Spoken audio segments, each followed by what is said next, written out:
Mimi Brigadier General Ahmed Abbas Ahmed nakiri kupokea Mwenge wa Uhuru 2026 viongozi, lakini nakiri pia kupokea wakimbiza mwenge idadi 6 wakiongozwa na kiongozi wa mwenge kitaifa ndugu Mwang'onda. Mwenge ukiwa unawaka, unang'ara na umeremeta, lakini wakimbiza mwenge wakiwa na afya njema.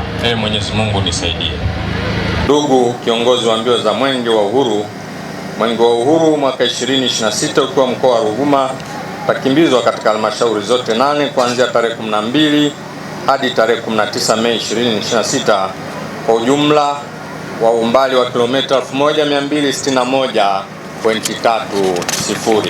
Mwenge wa Uhuru 2026 ukiwa mkoa wa Ruvuma utapitia miradi iliyotekelezwa, inayotunzwa na iliyosimamiwa na wananchi pamoja na serikali. Mwenge wa Uhuru ukiwa katika mkoa wa Ruvuma utatembelea miradi 57 katika halmashauri zetu 8 yenye thamani ya shilingi bilioni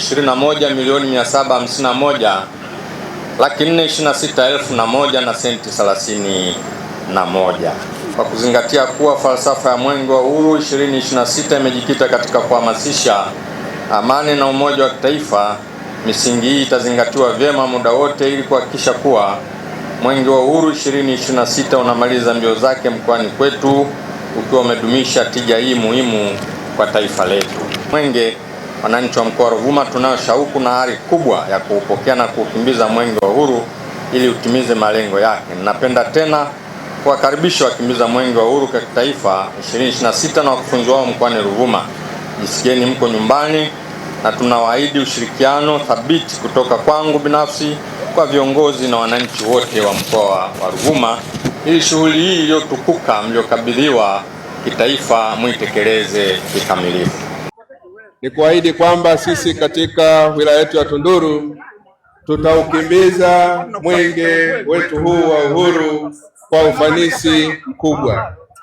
Ndugu kiongozi wa mbio za mwenge wa uhuru kitaifa, ndugu Wazo Michael Mwang'onda, ndugu waratibu pamoja na wakimbiza mwenge wa uhuru kitaifa, ninawakaribisha katika wilaya ya Tunduru. Katika wilaya yetu ya Tunduru, mwenge wa uhuru utakimbizwa kwa umbali wa kilomita 155.5 hadi eneo la Mkesha na kukabidhi kijiji cha Kilimasera wilaya ya Namtumbo umbali wa kilomita 130 toka eneo la Mkesha na kufanya jumla ya kilomita 285.5. Mwenge wa uhuru ukiwa wilayani Tunduru utapitia miradi ifuatayo: utaweka jiwe la msingi miradi miwili, utazindua miradi mitatu na kutembelea miradi mitatu, hivyo kufanya miradi miwili, hivyo kufanya jumla ya miradi 7 yenye thamani ya shilingi bilioni 5,23,495,98,000.